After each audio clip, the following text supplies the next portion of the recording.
Imagine a luz que nunca precisou de testemunha, partindo o silêncio infinito, um clarão tão nítido que cada grão de poeira, cada gota, cada fio de matéria passa a existir com significado. Imagine essa cena em 4K. Texturas de luz e sombra, o som de algo novo se abrindo, o próprio tempo respirando pela primeira vez. É assim que começa a maior narrativa já contada, não com palavras humanas, mas com um ato criador. O que vamos ver a seguir é essa história, do primeiro sopro até a promessa final de um mundo renovado, contada como se pudéssemos ver os detalhes pela primeira vez. No princípio, havia a vontade de Deus. A terra, ainda sem forma, envolta em trevas e água, recebe a ordem que organiza o caos. Surge a luz, separa-se o dia da noite, o céu ganha a vastidão do firmamento, as águas se ajeitam, surgindo mares e rios, a terra revela plantas e árvores, cada uma com sua cor, seu aroma, seu ritmo de vida. O óleo das folhas brilha sobre uma claridade que não queima, os ventos passam e o som é novo, como se cada criatura recebesse uma nota própria. O sol e a lua entram em cena para marcar tempos e estações. As estrelas se acendem, pontos precisos numa tapeçaria sem fim. Peixes enchem as águas com movimentos sincronizados. Aves desenham trajetórias no céu, as asas recortando o azul. Animais de todas as formas percorrem os campos, cheios de vigor e propósito. Tudo é forma, limite e beleza. No ápice desse gesto criador, Deus forma o ser humano, não como um detalhe, mas como a imagem daquele que cria. Um ser moldado da terra e preenchido com o sopro divino, uma criatura capaz de olhar, nomear, governar com responsabilidade. A cena no jardim é íntima em sua perfeição. Rios que cortam a paisagem, frutas de cores tão vivas que parecem irradiar luz própria, fragrâncias que insinuam descanso. O humano caminha ali em harmonia com a terra e com Deus, sem medo, sem vergonha. Há duas figuras centrais, feitas para completar uma a outra: companhia, diálogo, trabalho criativo partilhado. No meio desse jardim, duas árvores simbolizam escolhas que vão além do arbusto: a árvore da vida e a árvore do conhecimento do bem e do mal. Em sua beleza, o jardim contém um convite e um limite. E como em toda grande história, a paz é testada. Uma presença astuta surge, sugerindo que há outro caminho para ser como Deus: conhecer, decidir e definir o que é certo sem depender dele. O relato não precisa de longas falas para ser compreendido. Basta perceber a tensão no ar, o brilho diferente nos olhos, a sensação de que algo foi quebrado no ponto mais íntimo. O fruto é tomado, o conhecimento chega, mas não a plenitude que prometia, e sim uma estrita consciência de falta. O homem e a mulher, antes vestidos de dignidade natural, sentem pela primeira vez a vulnerabilidade da culpa. A vergonha os cobre, o esconderijo torna-se a primeira reação humana diante de Deus. Há consequências que entram no tecido da criação. O trabalho agora é marcado pelo esforço, a terra produz espinhos, as relações humanas arcam com dor e som. Há também um equilíbrio severo entre justiça e misericórdia. A expulsão do jardim não é simplesmente um abandono, é a resposta a uma escolha que quebra a intimidade. Guardas são postos para proteger o acesso à árvore da vida, uma imagem ao mesmo tempo triste e simbólica. A humanidade continua, mas já não vive no ponto de partida. A história ganha um tom novo. O problema humano foi revelado em sua profundidade. Não se trata apenas de um ato isolado. A queda abre uma era de consequências que se desdobrarão por gerações. Se essa primeira cena chocou, saiba que a narrativa segue revelando o que acontece quando o coração humano, dotado de liberdade, se afasta de seu propósito. O primeiro conflito entre irmãos surge como triste confirmação. A inveja brota onde deveria haver fraternidade. Um gesto de violência transforma a história pessoal em tragédia coletiva, a primeira vida humana tirada pela mão de outro humano. A terra, que havia sido benéfica, passa a registrar sangue e pesar. A justiça humana se espelha numa tamanha falha moral, e mesmo em meio à dor, Deus põe sinais que preservam e advertem. A proteção ao homem marcado pela violência revela que a história não segue a linha do extermínio, ainda que a consequência do erro seja profunda. Ao longo das gerações, o tecido social se desfia com ganância, violência e corrupção. A criação que recebeu um mandato de cuidado caminha para o rompimento mais amplo. É nesse contexto que surge a figura de um homem que, mesmo cercado pelo aumento do mal, se destaca pela sua integridade. Ele é chamado a construir um refúgio, não uma fortaleza contra humanos, mas um espaço de preservação para a vida em um mundo que caminha para juízo. A arca que ele constrói não é apenas um objeto, é um símbolo de uma escolha divina: julgar, mas preservar. Visualize em 4K o cheiro da madeira molhada, o trabalho contínuo das mãos que pregam tábuas, a espessa camada de betume que sela uma esperança. Animais entram por pares, cada pelagem distinta, cada asa dobrada, enquanto nuvens se acumulam como um mau presságio que vira realidade. A chuva, quando vem, não é uma garoa, mas uma força que obscurece horizontes. As águas crescem e cobrem colinas, arrastam memórias, rebatem sons de um mundo que se perde. Por um tempo indefinido pelas palavras humanas, a arca luta contra o dilúvio. Então, após o silêncio, a terra reaparece. Um pássaro retorna com um ramo verde, sinal de vida que insiste. Logo depois, um arco de cores se estende entre céus e terra, promessa visível de que a devastação não será o destino final. Esse arco-íris torna-se um memorial, uma linha pintada no céu, lembrando que o juízo não extingue o compromisso divino com a criação. A aliança ali inaugurada dá um novo tom à relação entre Criador e criatura. Responsabilidade humana e graça divina coexistem, mesmo em meio à fragilidade da condição humana. A humanidade, talvez confiante demais na própria capacidade, recompõe-se e retoma o projeto de engrandecimento. Em um grande esforço coletivo, um povo decide erguer uma obra que tocará os céus, uma torre e uma cidade modeladas por ambição humana. O que se vê nessa cena é tanto técnica quanto arrogância, ferramentas que se encaixam, pedras que se acumulam, planos que prometem uma segurança que ignora a dependência do sopro divino. A resposta divina nessa ocasião é diversa, não apenas punição, mas intervenção que devolve ao homem sua condição de criatura dependente. A linguagem, antes monolíngue, se fragmenta. As palavras perdem coerência entre si e o projeto coletivo se desfaz em dispersão. Assim as nações se formam, e a terra se povoará com línguas e culturas variadas, cada qual com seu próprio caminho e desafio. Mesmo assim, no fio da história que se estende, permanece uma linha de promessa. Em meio ao aumento de povos e culturas, uma voz chama um homem para fora de sua terra, convidando-o a um destino que será maior do que a própria segurança humana poderia imaginar. A narrativa muda de escala, deixa de focar em multidões anônimas para acompanhar o itinerário de uma família de apreensões e esperanças. O chamado a esse homem, a quem depois se chamará por um nome que significa pai de muitos, traz consigo uma promessa com rosto. Será feito um povo. Por meio dele, todas as famílias da terra seriam abençoadas. Chamado a deixar o que lhe é familiar, ele parte com a esposa, uma terra alheia, um tenso entrelaçar de confiança e incerteza. Sua jornada é feita de terras secas, alianças hesitantes, encontros e separações que esculpem identidade. A promessa que o acompanha não é uma garantia imediata daquilo que espera. Há infertilidade, há enganos e há opções humanas equivocadas que complicam o caminho. Mulheres externas à promessa são usadas como solução temporária. Rivalidades entre filhos acendem conflitos que duram gerações. Ainda assim, a promessa revela sua força não pela rapidez com que se cumpre, mas por sua resiliência diante da frustração humana. Entre acampamentos e altares, o chamado dá frutos de formas inesperadas.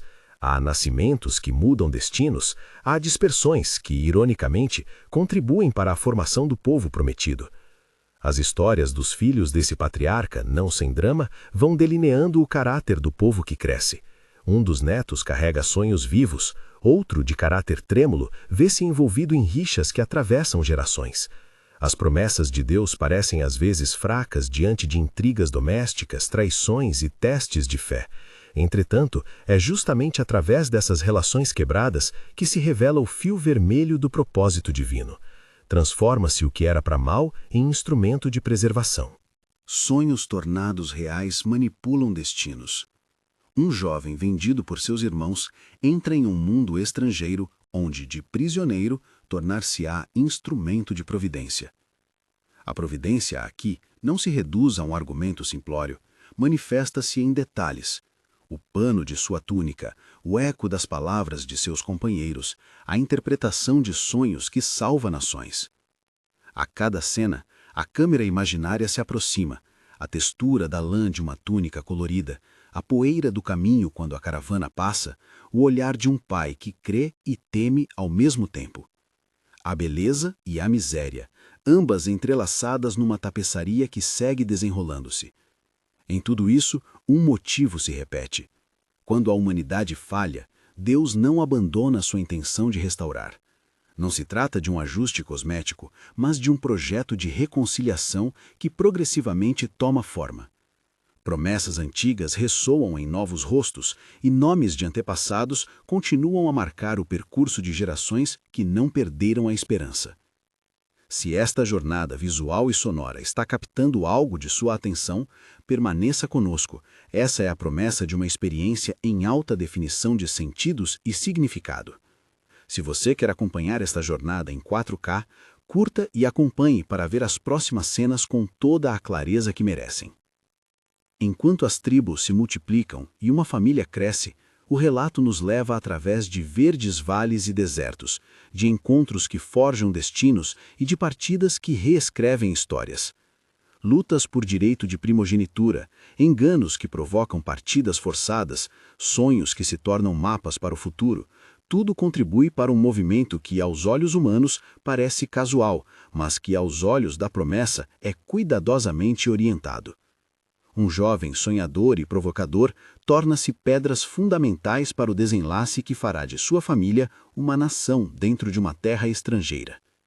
No entanto, a visão panorâmica ainda não se completa. A chegada à terra que os acolhe não é uma solução definitiva. Ao invés disso, abre espaço para tensões novas, integração e assimilação, fidelidade e acomodação, prosperidade que tende a corromper ou a deslocar o coração. A família que buscou preservação num país alheio terminará por experimentar em longo prazo o peso da integração. Gerações se multiplicam, mas o vínculo com a promessa continua a produzir inquietações.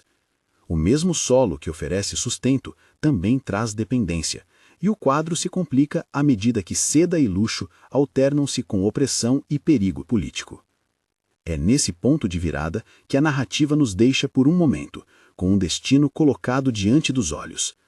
O futuro da promessa depende de eventos que começaram dentro de uma família, mas que agora se abrirão para a história de um povo inteiro. A cena inicial, onde a luz partiu o vazio, já não está isolada. Cada episódio acrescenta um novo pixel à imagem maior. Promessas antigas ecoam, sonhos ganham densidade, e a presença de Deus se faz sentida tanto no cuidado quanto na correção. Mas a trama que se avoluma ainda guarda provas e perdas. Um sonho no interior de um lar, interpretado de maneira aparentemente arrogante, acende inveja e conspiração. Mãos que deveriam alimentar caem sobre quem dorme, e rumos inesperados são traçados numa noite de traição. O jovem que carregou cores do lar é arrancado do seio da família e levado para terras de poder e luxo estrangeiros. Na sombra desse movimento, multiplicam-se perguntas sobre identidade, destino e fidelidade à promessa que atravessou o deserto da história.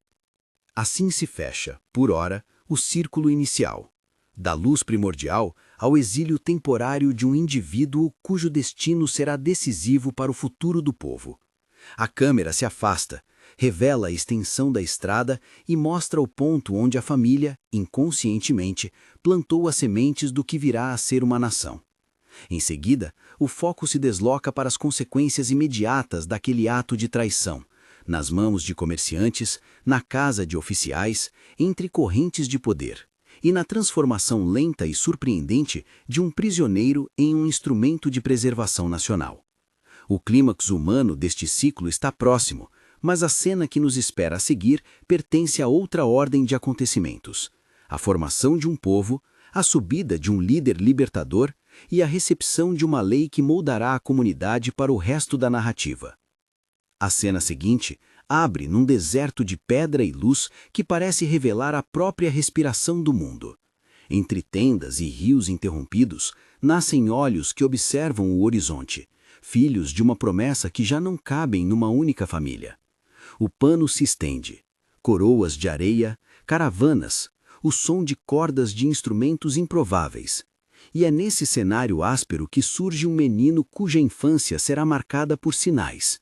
Um berço flutuando entre canteiros de lodo e olhares que decidem entre compaixão e ruína. A câmera aproxima-se daquele rosto infantil molhado de medo e esperança, e anos depois mostra o mesmo homem diante de uma sarça que arde sem se consumir, uma imagem de intimidade entre o céu e a terra, onde a voz que chama é a mesma que falou no princípio.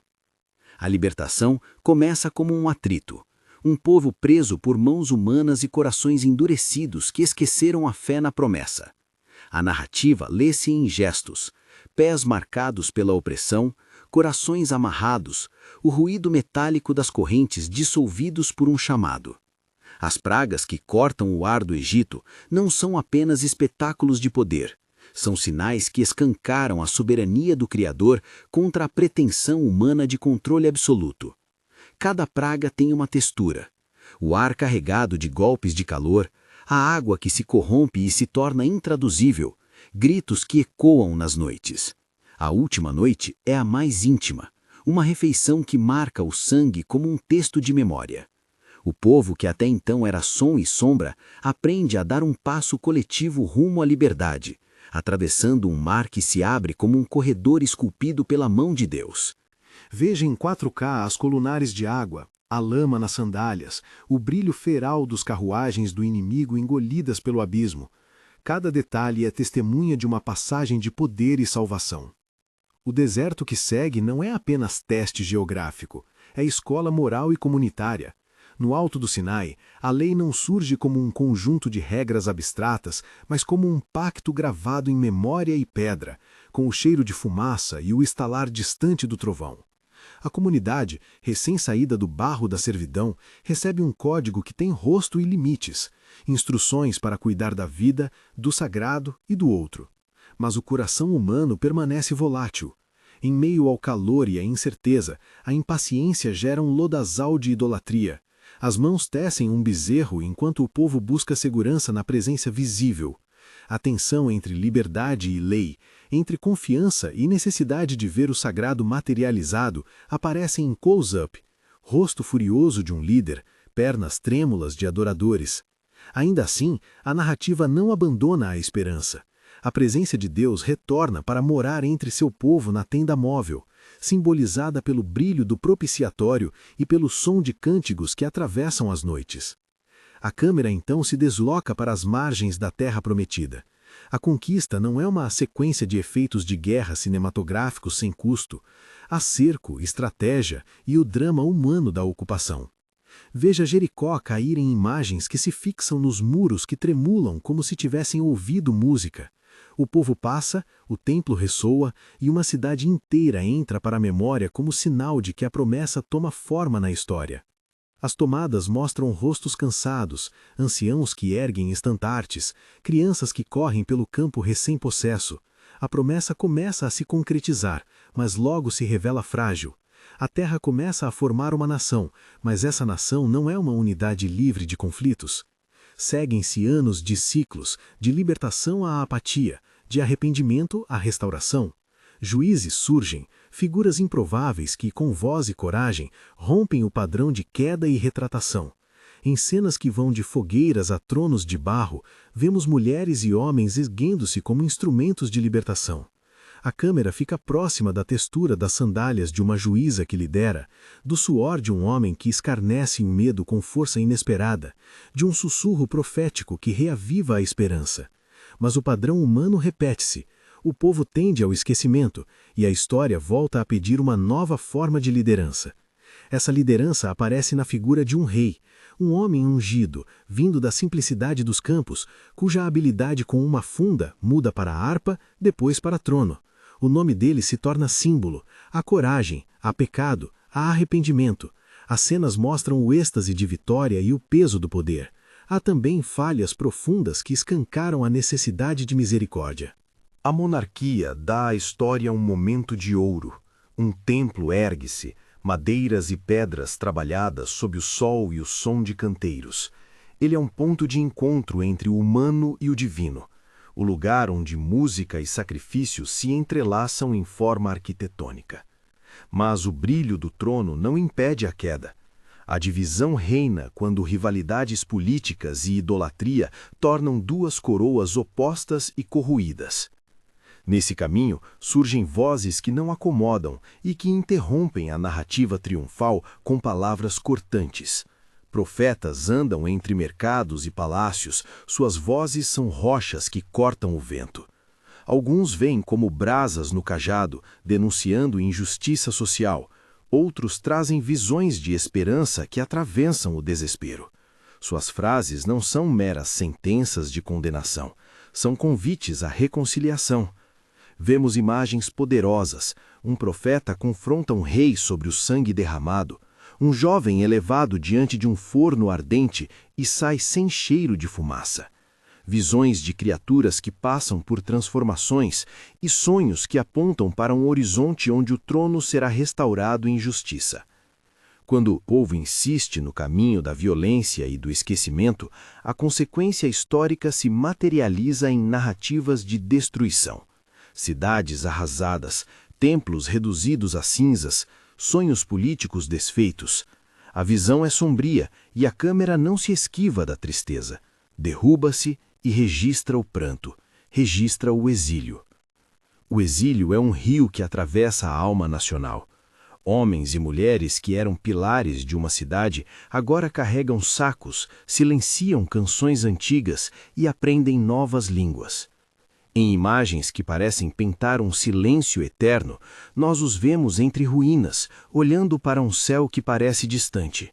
Ainda assim, mesmo na terra estrangeira, a história não termina. Surge uma liturgia resistente em casas improvisadas, orações que não se calam à meia-noite, memórias que se enredam em textos. Figuras notáveis resistem. Um jovem de fé enfrenta o tribunal real e, sozinho, inabalável, revela aos espectadores o que significa permanecer quando tudo ao redor desaba. Essas cenas mostram que a continuidade do povo não depende apenas de geografia, mas de identidade cultivada em meio à adversidade. Com o tempo, uma ordem política volta a permitir a peregrinação de retorno. O cenário muda para reconstrução. Pedras carregadas por mãos que tremem, muros que se erguem sobre o sol e orações que ecoam entre esquinas. Um governador com olhar determinado organiza trabalhadores. Um escriba chega com rolos e palavras que costuram a memória do povo. A reconstrução é incompleta e carregada de frustrações, mas ela também é reveladora. A aliança não é anulada pelas falhas humanas. As promessas continuam a pulsar. A cena destaca mãos que nivelam pedras, rostos que se curvam em gratidão e a tensão entre expectativa messiânica e realidade política que permanece. Segue-se um interlúdio histórico onde impérios se cruzam e culturas se misturam. O helenismo espalha uma língua comum. O latim começa a sussurrar ordens nas ruas e uma expectativa toma forma em tabernas e sinagogas. Algo novo está por vir. Em meio a esse contexto, surgem figuras que anunciam preparação. Um homem no deserto vive como voz que clama por transformação. Suas roupas rudes, seu alimento austero, suas palavras que chamam o povo ao arrependimento. Ele aponta um caminho que não passa por estruturas de poder, mas pela conversão do coração. E então, numa noite de estrelas muito nítidas, uma mulher dá à luz numa manjedoura. O brilho daquela cena não é teatral, é humilde e transcendente. Pastores chegam, viajantes do Oriente trazem presentes, o céu canta com sinais que dizem: a promessa tomou forma humana. A vida daquele que nasce é um compêndio de imagens intensas. Águas do rio que lavam, uma voz que testifica, tentações em deserto de pedra, gestos de cura que tocam pele e quebrantos de alma. Seus milagres manifestam compaixão, um toque que restabelece visão, mãos que pousam sobre febres, pão que multiplica até que as mãos se encontrem em partilha. Ele fala em parábolas, histórias curtas que abrem portas para mundos maiores, e cada uma é uma janela, uma semente que vira floresta, uma lâmpada que ilumina a casa, um servo que aprende sobre misericórdia. Seus sermões sobem montanhas e descem vales. Há palavras que cortam como lâminas de verdade e outras que curam como ataduras. Em narrativas íntimas, vemos o rosto cansado dos discípulos, as multidões que seguem como ondas e os opositores que observam com olhos calculistas. A tensão cresce até o ponto onde a cidade sagrada se torna palco, acolhido por palmas e depois traído pelo próprio coletivo que um dia aplaudiu. A paixão chega como sequência inevitável e profunda. A câmara acompanha não o espetáculo, mas o peso humano. Mãos que tremem ao lavar o pão, rostos que negam, um beijo que entrega, juramentos quebrados. A narrativa trata a crueldade com respeito, a dor é real, o abandono é sentido no corpo. O sacrifício que se dá na colina sagrada não é apresentado com sensacionalismo, mas com solenidade. A escuridão que desce, o véu que se rasga, o túmulo que recebe o corpo. Quem observa é convidado a olhar para o significado, o ponto de virada onde a promessa se aprofunda em entrega, onde a injustiça humana se contrapõe ao propósito salvífico do Criador. E então, no silêncio que não se pode apaziguar, a história se abre em surpresa. O lugar que parecia o fim torna-se espaço de encontro renovado. A tumba vazia é vista como testemunho de que a morte não detém a narrativa que Deus escreve. Aparições acontecem em caminhos ao entardecer, em salas trancadas, em praias onde um fogo aceso recebe peixes recém-pescados. A ressurreição não é reduzida à metáfora, é ponto firme de esperança que reorienta toda a leitura do texto sagrado. O que segue é um sopro novo sobre uma comunidade que agora não é apenas local, mas impulso que avança. O Espírito prometido desce como vento e língua de fogo, conferindo àqueles que estavam reunidos uma coragem e uma clareza que transforma línguas, fronteiras e preconceitos. Os primeiros passos da igreja primitiva são como cenas de fogo e pão. Encontros em casas, partilhas de recursos, debates teológicos que nascem das vidas reais, perseguições que mostram a dureza do mundo e a suavidade da fé. Um mártir cai, e sua coragem prende o olhar de muitos. Outro, antes perseguidor, converte-se em missionário capaz de atravessar mares. As viagens que se multiplicam são registradas como mapas de devoção. Portos, praças públicas, mercados onde se discutem verdades sobre graça e comunhão. Cartas atravessam rotas para ensinar, corrigir e encorajar. Textos que com o tempo se tornam guias para comunidades espalhadas. Paulo, figura complexa e apaixonada, surge como voz que traduz a fé para novas culturas. Enfrentando naufrágios, tribunais e prisões, ele escreve à noite, luzindo uma teologia que une a cruz à vida cotidiana. Suas cartas, carregadas de argumentos e de calor pastoral, tratam de conflitos concretos, como lidar com as diferenças na mesa, como a igreja vive a fé em meio ao trabalho e à perseguição, e ao mesmo tempo apontam para verdades profundas. O amor como maior mandamento, a morte vencida pela vida, a união no corpo que se chama igreja. Imagens de mãos que escrevem à luz de lamparinas, olhos que leem em público, líderes que se fortalecem em oração costuram esse período de expansão. Há também o detalhe da formação de um cânon. Homens e mulheres preservam textos, memórias e liturgias, guardando sinais que em breve serão chamados de escritura. Enquanto a fé se espalha, a oposição persiste. Imperadores e culturas às vezes tentam calar essa voz nova. Prisões e execuções se tornam emblemas de fidelidade. Ainda assim, cidade após cidade, a história avança. A diversidade de práticas e interpretações dá-se espaço dentro da unidade fundamental. Uma fé que se manifesta em diferentes línguas e em diversas formas litúrgicas. As comunidades se enchem de hinos, orações e rituais que carregam a memória do que foi visto e recebido. Uma tapeçaria em expansão que integra passado e futuro. Em um último grande vislumbre, voltamos os olhos para uma visão apocalíptica, não como espetáculo de terror, mas como pintura de esperança e juízo final que renova a criação.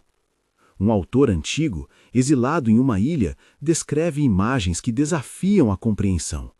O cordeiro que parece ter sido morto e que agora está de pé. Uma cidade cuja luz não necessita do sol. Rios de água viva que correm por uma paisagem transformada. Interpretar esses símbolos não é tarefa de uma única lente. Há lugar para a leitura literal e para sentidos profundos que alcançam a esperança de uma restauração integral.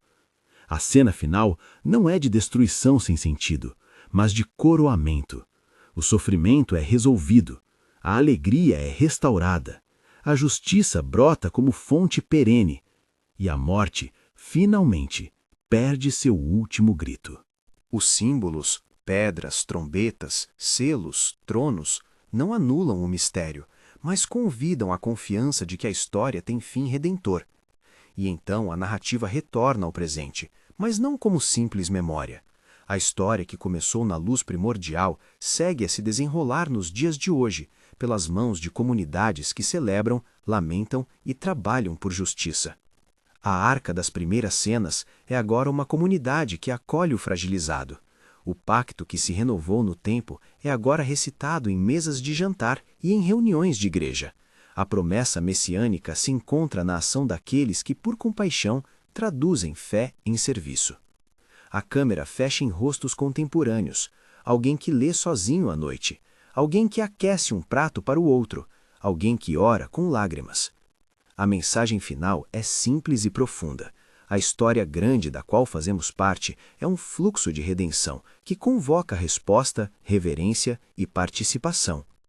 Olhe novamente para as imagens que vimos, a luz que corta o vazio, a mão que molda o barro, a tenda no deserto, o berço humilde, o túmulo vazio, a cidade renovada. Em cada cena há um convite para ação concreta, ler com atenção, viver com integridade, trabalhar por restauração.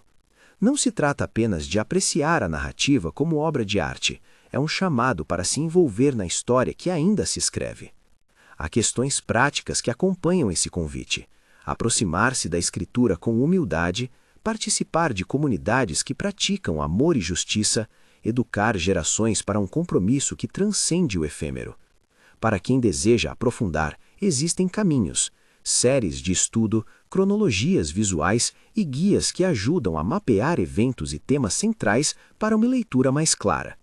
Se esta experiência audiovisual tocou algo em você, se despertou curiosidade ou arrepios de esperança, aceite uma sugestão final. Volte aos textos originais. Leia em calma. Deixe de as imagens e as promessas moldem sua visão de mundo. E se desejar acompanhar esta jornada em imagens e estudos que tragam essa narrativa à vida, inscreva-se e baixe o material de apoio. A história da Bíblia, vista em 4K, não é apenas arte, é convite para viver como parte de uma narrativa que não termina aqui e que exige de nós resposta, compromisso e esperança.